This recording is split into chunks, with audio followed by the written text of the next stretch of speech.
So unfortunately, the recording which we did live didn't record, and so this is a remake of what happened.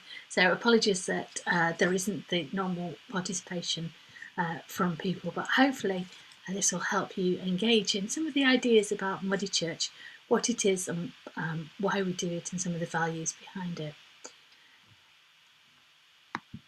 So a little bit about myself. My name's Lucy, and I'm the mum of 4 children. So like lots of us, I have lots of different roles. My eldest son is 18, and I have another son who's 16, a daughter who's 12, and a younger daughter who's 5. So you see a big age range between 5 and 18, and that's one of the reasons why Muddy Church evolved, which we'll talk about later.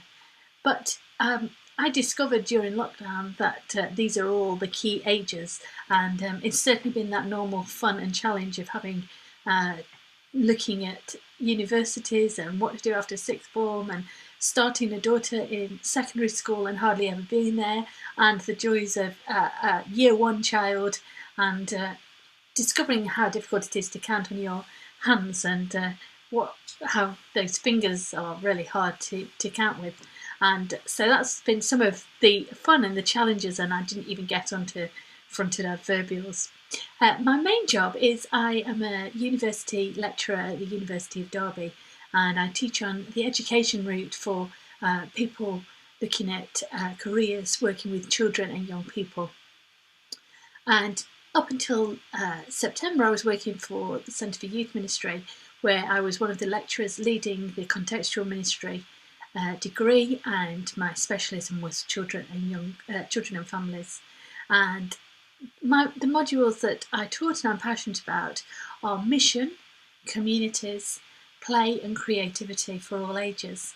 And so that probably tells you quite a bit about who I am and my approaches. My experiences have been in, I've spent time in helping at a Montessori school, and leading sessions on godly play at different ages, and those things are very evident in the values and the ethos behind Muddy Church. So I'm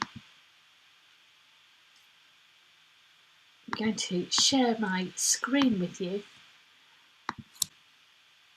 and just kind of look at some of those values. To start off with, if you've looked in the delegate pack, you'll have discovered that we have created resources especially for the Joined Up conference, and that is a Muddy Church Joined Up trail, which takes you through some of the ideas about Muddy Church, but also appropriate for looking at being joined up. The first one is about what does it look like, where are we connected to?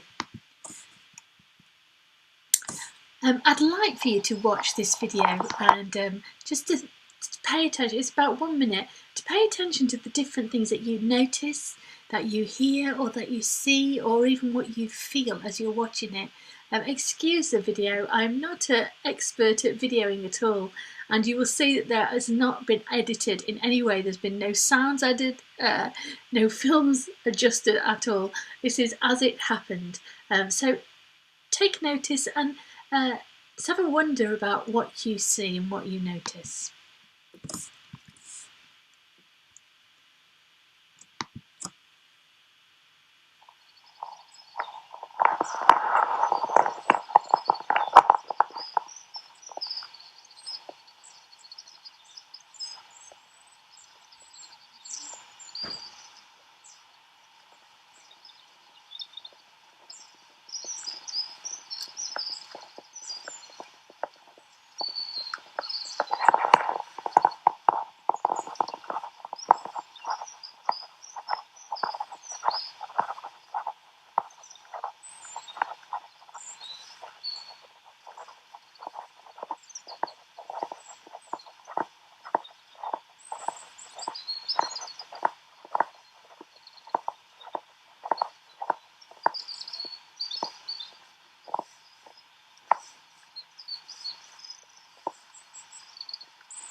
So I wonder what it is that you heard or you might have noticed. The bird song was so loud, and I honestly, that was as it was. That was no adjustment or addition of any noises at all. Just how loud the bird song was. The boulders for jumping on or jumping off, and he said jumping into eternity. Muddy puddles. The sound of a gate opening and closing. I loved that sound, and it just was. I was like, should I edit it out? And they went, no, that's what happened as we were there. The water running, not being still, and yet the reflection in the water. The shadows and the frost in the field. Somebody said it was it was as if you were there, that you could feel the fresh morning, the sunlight, and yet the frost, and how cold it was, but how warm the sun felt, the freshness of the day. And although we're not there was a sense that you could get it, you could understand it just from watching that clip. And that's some of what Muddy Church is all about. This idea of connecting to the places that we're in, the wondering and wandering together, and being a part of nature and our community. So I'd just like to share with you a video that we made that really sums up the values behind Muddy Church. It's the simplest way to explain concisely, without me going on for ages, about what Muddy Church is all about.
So hopefully you can see from that, Muddy Church is very much about connecting to each other, connecting to the world around us, and to nature. And this kind of reliance about relationships. And for me, that's really important part of Muddy Church.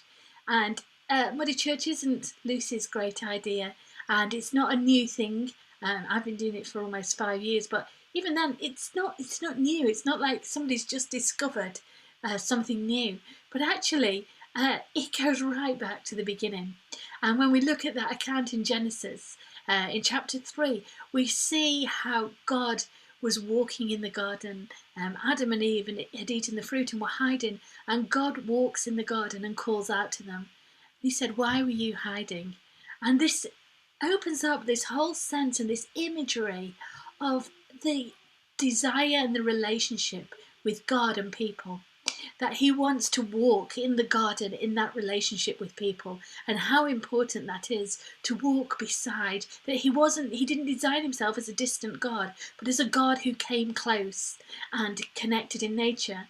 Now then, for me, I think, well, God could have done it anyway. He could have built a church or a cathedral. He could have made a building and said, oh, we'll meet in here at 10 o'clock on a Sunday, or at 4 o'clock on a Thursday afternoon, or at 9 o'clock on a Friday evening. He could have said any of those things and made any of those things. He just created the whole world. But God chose to show to us that actually there was something intimate about being in a place, in the outdoors, being together and walking together. And that was what God's desire was for us. And this connection to nature goes back before that. If we look at Genesis chapter 1, and on the story of creation, and whether you believe in it in the literal sense or not, there's something very deep in there where it talks about God blessed them and said to them, be fruitful and increase in number. Fill the earth and subdue it. Rule over the fish in the sea and the birds in the air and over every living creature that moves on the ground. Then God said, I give you every seed-bearing plant on the face of the whole earth, and every tree that's fruit and seed.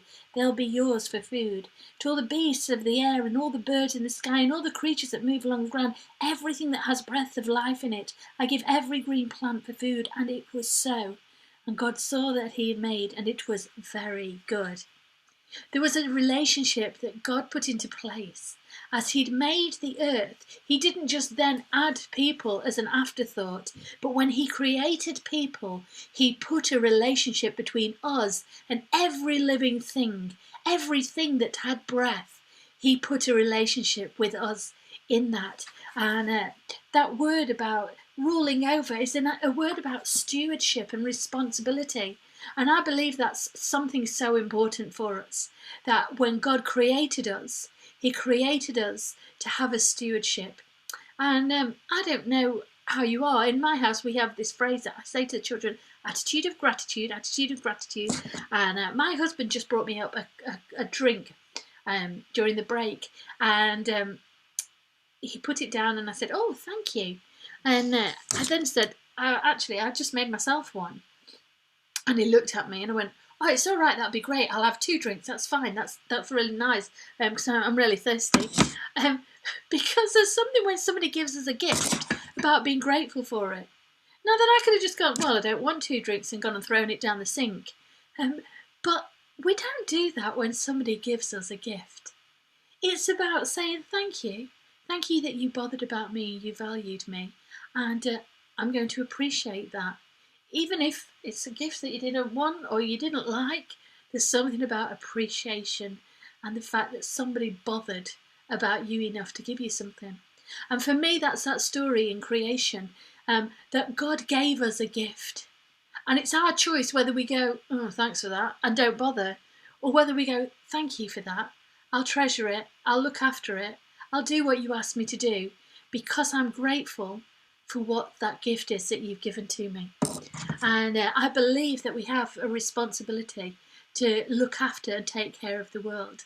And that's part of Muddy Church, about acknowledging this amazing and incredible gift that God's given to us, this space and place that he wants to meet us in, and our responsibility within that.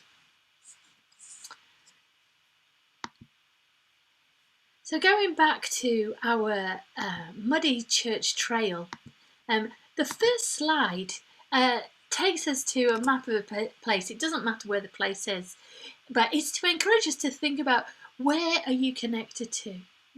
What's that space that you're connected to? As you begin your trail, about that intentionality of setting out on a journey. But what connects you to that space and place? And in Muddy Church, the basis of the idea is on asset-based community development, which might sound like a really fancy phrase. And you might go, oh, I don't know what that means. Well, just go A, B, C, D, and it sounds much simpler. But it's about, instead of looking at the negatives in your community, instead of going, oh, my town is just a deprived town and all there is takeaways and nail bars, or my community of people are all like don't want to do anything and they can't be bothered and nobody's interested. Instead of looking at that, it's about looking at the assets of what you do have. What are the values? What are the gifts within your community? And so asset-based community development was where we started with Muddy Church, looking at the place I lived and going, what are the good things here? What is there? What are the spaces that we can celebrate and we can reclaim and redeem for God? And so for us, it was a local park.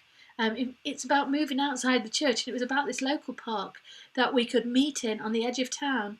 And you just saw a clip of it there, and it looks like we live in the middle of this most beautiful rural area and this lovely park with a little stream. If I'd have turned left out of my house instead of going right, you'd have come to our new build estate, which is the same as anyone all around the country, where every house looks the same. And you would have gone, it's not so beautiful or stylish, and some of the houses are nicely painted and some of the houses could do with a bit of work. My front yard could. And if I'd have walked a little bit further down the street, you'd have come to that town with the nail bars and the boarded up windows and the closed up shop and the shutters and the empty streets. But it was choosing which way. Where is the value? Where is the gift in your community? And the same is true when we talk about community of people as well as places. Who has value? Who has giftings? And I don't mean through titles or positions or wealth, but actually, what are the gifts within the people in your community? Some of the things in Muddy Church have been about old ladies in the church knitting hearts to give out, or people planting seeds and little plants to give to a friend or a neighbour. Our neighbour blessed us at Christmas with a cabbage. You might go, oh, that's a bit weird, but actually it was really, really a lovely gift. We'd had COVID, we were in lockdown, and he brought this cabbage round from his allotment, and we had it as part of our Sunday. It was our Christmas lunch, and it was kind of a connection to our neighbourhood, to somebody's kindness and generosity. What are the gifts? Don't just look for the obvious, but be willing to celebrate and to notice all of those gifts around us.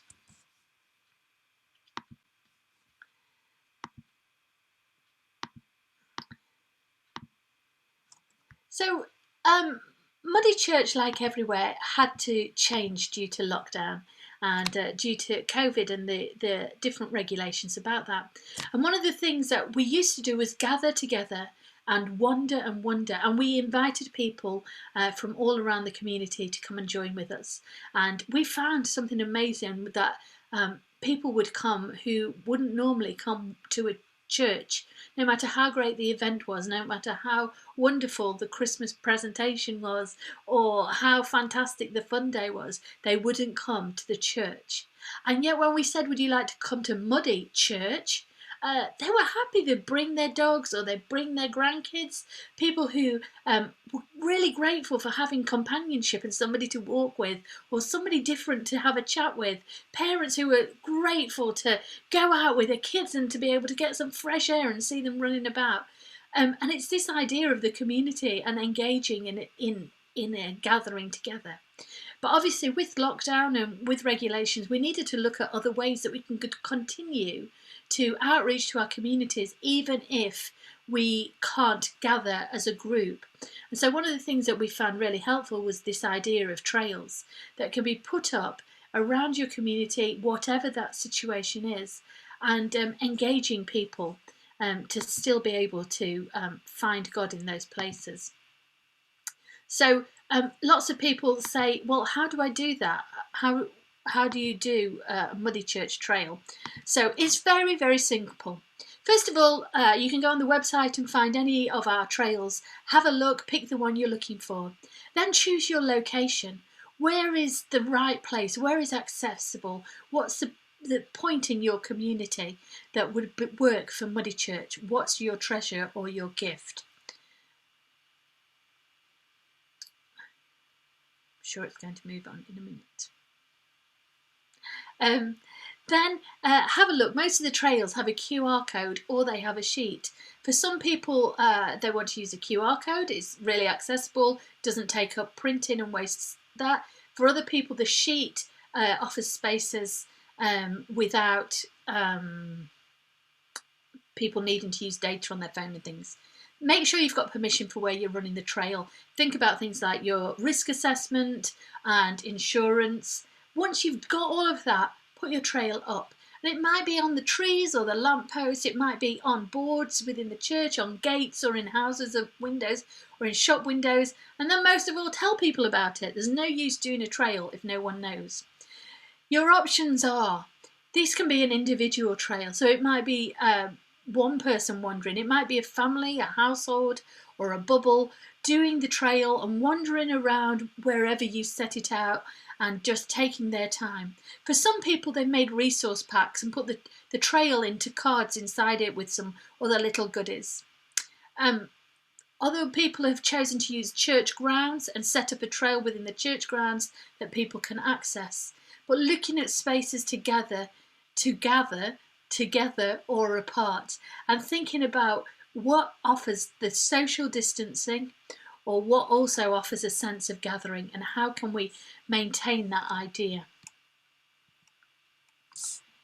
So once you've done all that, you print out your sheets, you set it up, and you're ready to go. One of the things and the reasons behind Muddy Church also goes back to Moses and the amazing story of Moses in Exodus chapter 3. Moses has murdered somebody, murdered an Egyptian. He's fled and he's gone to some relatives that he's connected to in some way, but in another country, in another land, another area that he doesn't know. And he's shepherding out in the fields and in the wilderness and on the hillsides. And as he's shepherding one day, he notices this bush that burns but is not consumed. And he goes over to the bush, and as he approaches the bush, God speaks from within the bush, Moses, Moses.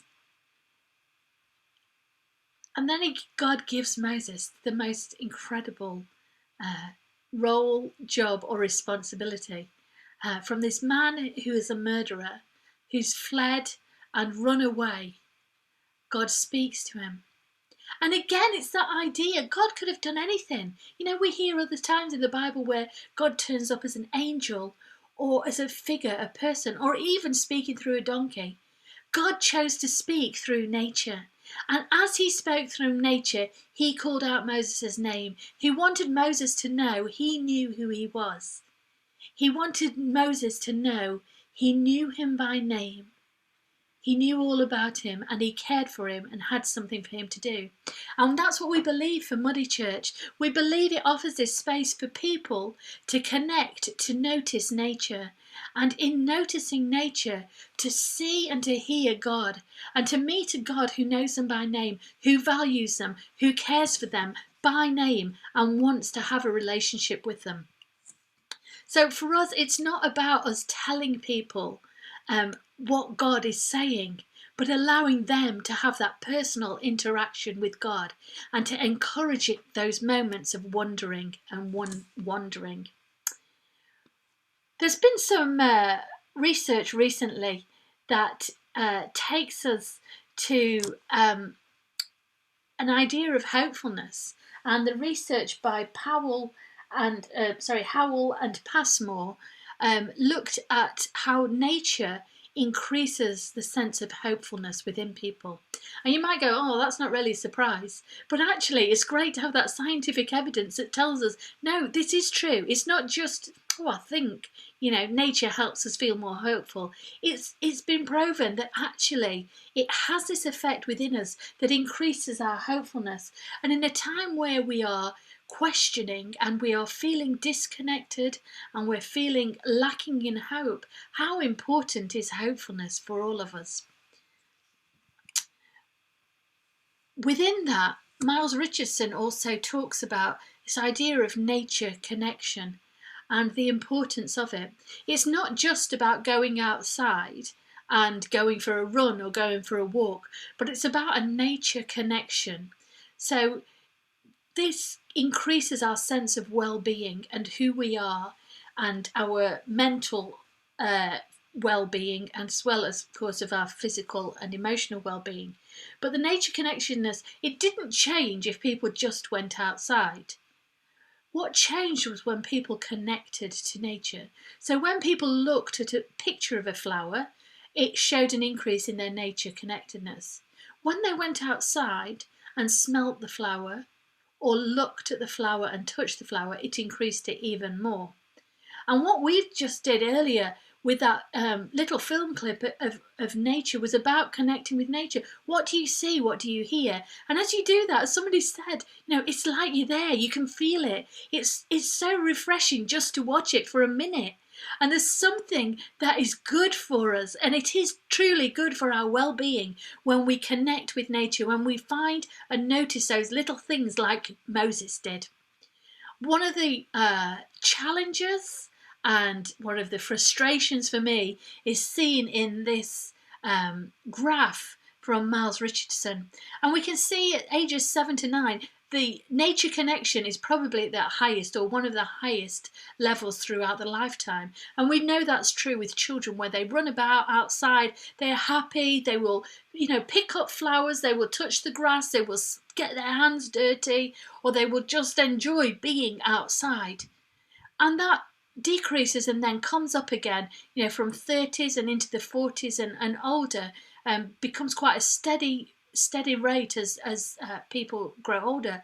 But we can see between 13 to 21 in particular, this huge dip where there's a lowest sense of nature connection. And for me, my background is youth work. And as I think about this, it worries me, it concerns me, but it also makes me want to do something to change it, because we've never had a time where young people's mental health is at such a crisis point, it's at such a low point. And we know historically teenage years are that time of identity, of finding your identity, of recognising your identity. And at the very point where young people need to have a sense of who they are and where they fit into the world, their nature connectedness is at the lowest. At the time when they most need that well-being, their nature connectedness is at the lowest. So if you're a youth worker out there, if you work at all with young people, please think about the ways that you can engage young people and help them get that sense of who they are, where they fit into the world, and how they belong, and that sense of who they are.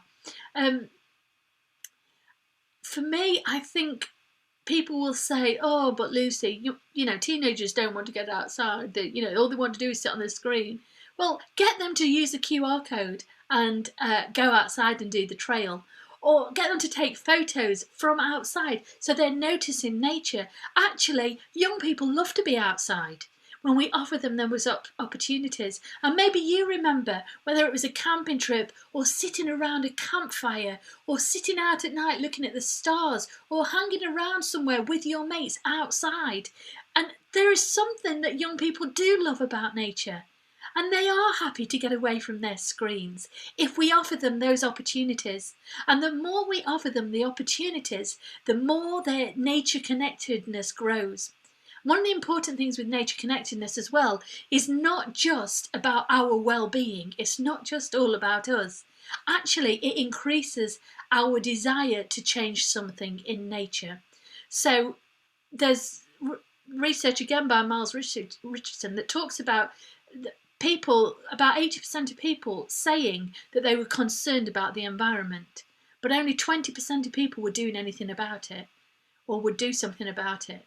And nature connectedness doesn't just give us the head knowledge, but it encourages us, as we connect to nature, to want to change something, to go back to that stewardship and take care of the world that God's given and gifted to us.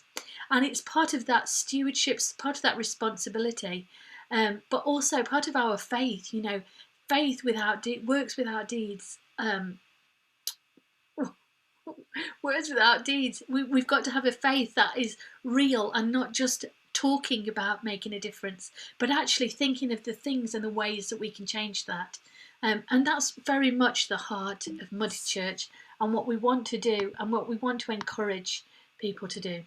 So I'd like to share with you the second part of our Joined Up Muddy Church Trail. And as you can see, I've taken away all the words from this, but I wonder what you think the trail might be, this part of the trail might be about.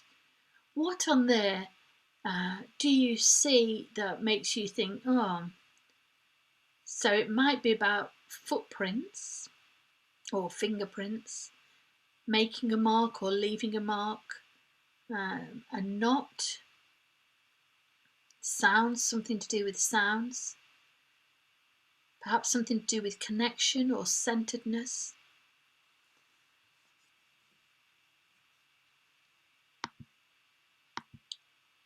This is the screen with the words on it, and you can see all of those things are true. You see footprints, I wonder what you're connected to. Can you see fingerprints? What can you hear? What is it saying? What are you joined to? And one of the heart and the ideas behind Muddy Church is about it being accessible. And that's true through all of our resources. So our resources are visual rich and designed to offer clarity of message for people who have limited literacy, whether that's due to eyesight or due to, small children can look at this and they can see, oh, it's a fingerprint and a footprint. Oh, I know what they are, and can engage with it without being able to read it. It's about making things accessible, and that's part of the background for Muddy Church for me. So we were missionaries for a number of years living overseas, and when we came back to the UK, we had very little money. We'd been living by faith for years. When we came back to the UK, it really was living by faith. I was due to have a baby in a few weeks, so couldn't look for work. My husband was looking for work, and I remember a church organising a picnic, and it was about 20 minutes away in the car, and it cost £3 car parking, and then we're going to take a picnic, and then the kids can all play and everybody can have fun, and it was nice weather and just regular kind of church picnic. For us, we had a car because somebody had given us a car, but we didn't have £3 for the car parking. And even if we had the £3 for the car parking, if somebody had offered to pay that, what food would we take? We weren't even entitled to food bank because we weren't on any benefits. We weren't entitled to any benefits. We had basic food that we needed for the weeks ahead. And so a picnic was actually quite a big barrier for us. And nobody would have thought that looking at us or knowing us, and we wouldn't have said to anybody, oh, please could you pay for this? Because people had been so generous and so kind already that it was very much to go on the church picnic was a luxury.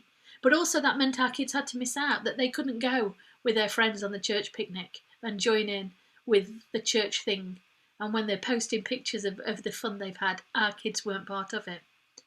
And it really made me think, I don't want that to be true for people with Muddy Church. I want it to be a place that's accessible. And one of the great things is, the resources are free. The idea behind Muddy Church is about using God's creation, using the things that God's given to us. We don't have to have huge orders from Baker Ross because God's already given us sticks. What can you do from a stick? The messages I can see from a stick, the fun that I can have with a stick. And the messages my daughter talks to me about a stick. We've got loads of them in the house. I didn't break this off. I picked it up off the floor. It was already broken. But it was free. And we don't have to have huge resources and huge cost to do things.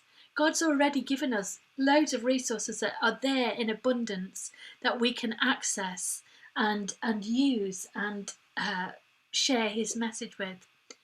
And for me, when we did Muddy Church as a group, we had a coffee, a drink for everybody at the end, and I bought that, and that was part of the group. So nobody felt embarrassed. Nobody felt that they couldn't have a drink or couldn't fit in. We got the drinks from the cafe that then supported local business and offered that space for people to have a feast, to be together and share together. Some groups do hot chocolate or toast marshmallows, but thinking again about what are the barriers in accessibility? Is the pathway suitable for everybody? We choose a pathway that doesn't have steps, that doesn't have huge physical challenges. It's a soft slope around. It's tarmac so that people can go, whether they're in on 2 legs, 4 legs, with a pushchair, a wheelchair, a mobility scooter, sticks or whatever. There's an inclusiveness about it. And even if you can't manage the walk, what we love is there's a car park right by the cafe where we feast at the end. So people can come and have the feast even if they haven't been able to have the wonder, and don't miss out on that. So thinking about where your location is really important. Thinking about what makes it accessible or what might make it inaccessible for some people. That's a lot about the background of Muddy Church and what it is and why we do it. In February, we had a focus on love because of Valentine's Day, obviously, and we wanted to look at how can we do that? How can we continue this outreach even during lockdown? And so we came up with Spring of Hope.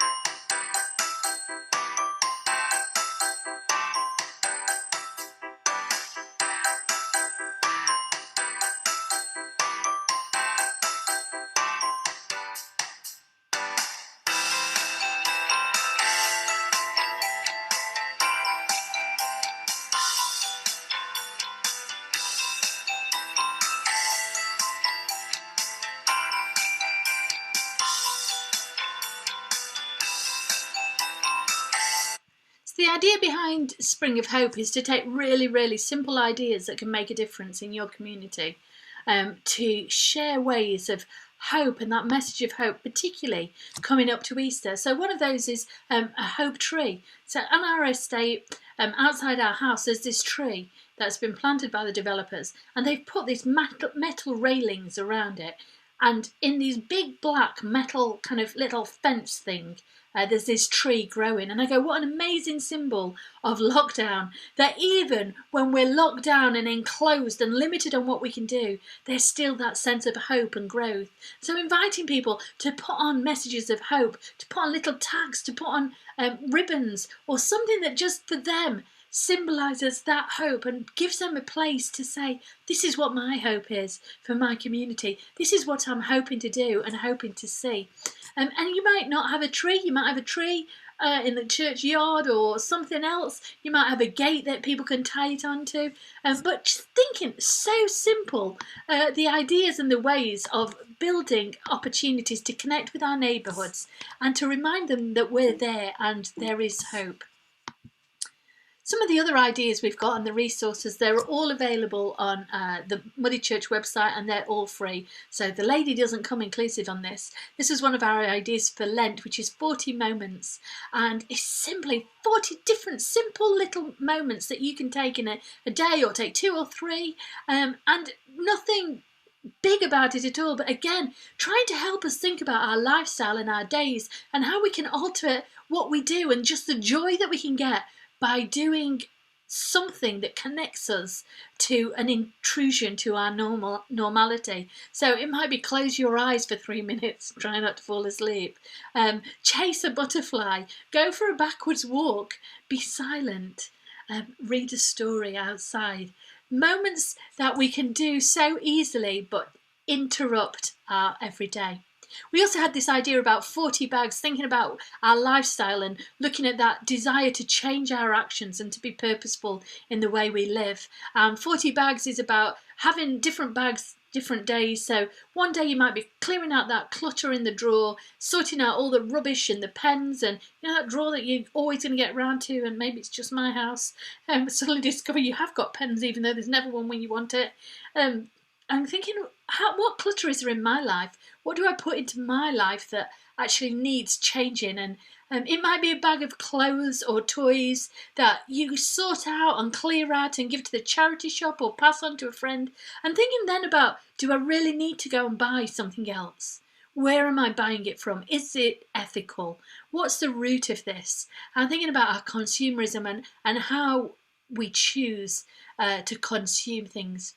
It might be as simple as a bag of sweets to somebody going back to school next week and saying, here's a bag of sweets. Hope you have an awesome week this week back at school. Go and be awesome. Go and be fantastic. Thinking of you. That could be a child or a teacher. One of the other things we've got is the Bee Trail. Our resource page is going a little bit bee mad at the moment, but this was what we want, something we created for the Church of Ireland and the Bishop's Appeal. 4 simple part trail, and it might be that you did this week by week and just had one of the sheets for a week as a focus, looking at different characteristics: be happy, be kind, be patient, be humble. Thinking about what things do you bow down to. Wonder what the fragrance of God is like. Can you do a waggle dance? Really simple but fun ideas that can engage people of all ages.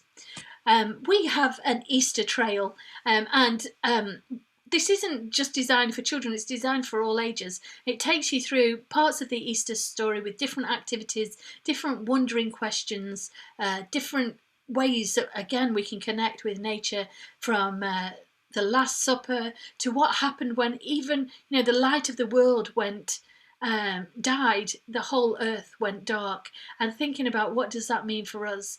I wonder if God likes dark or night more. I wonder what if God is ever trapped.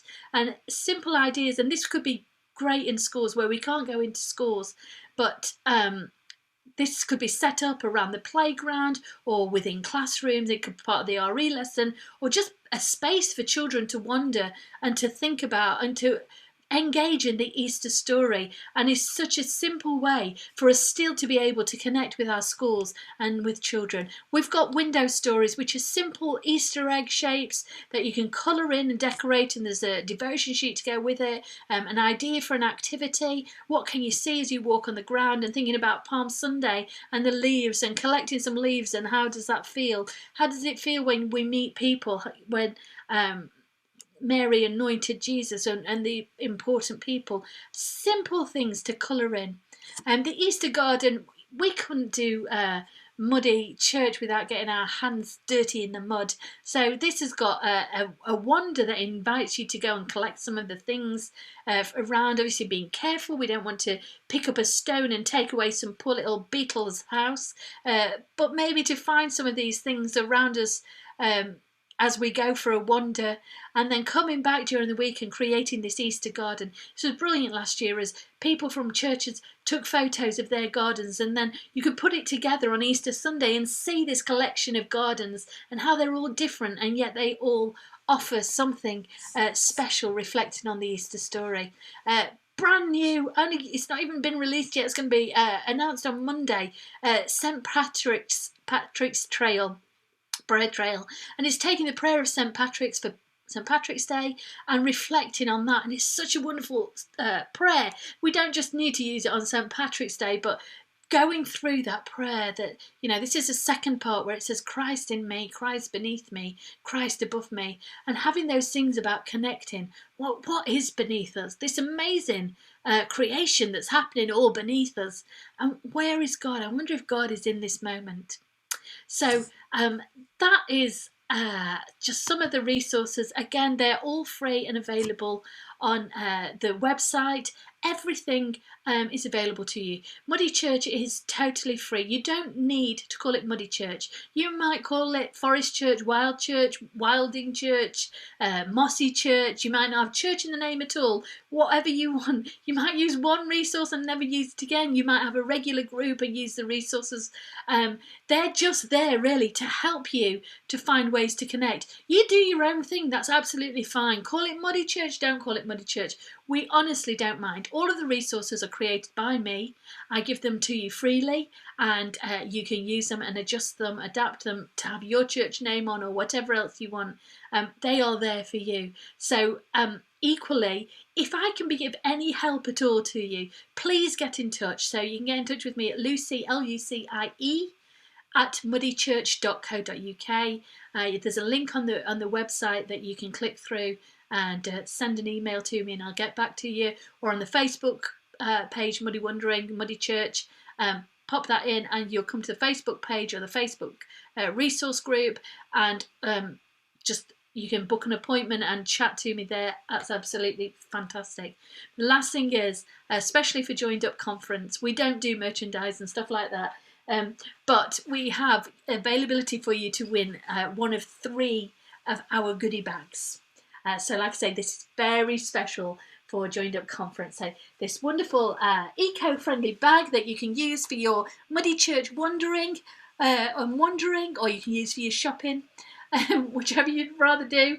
And inside it, we've just got some eco resources like a notebook and a pencil with an eco pencil with a little slogan on it.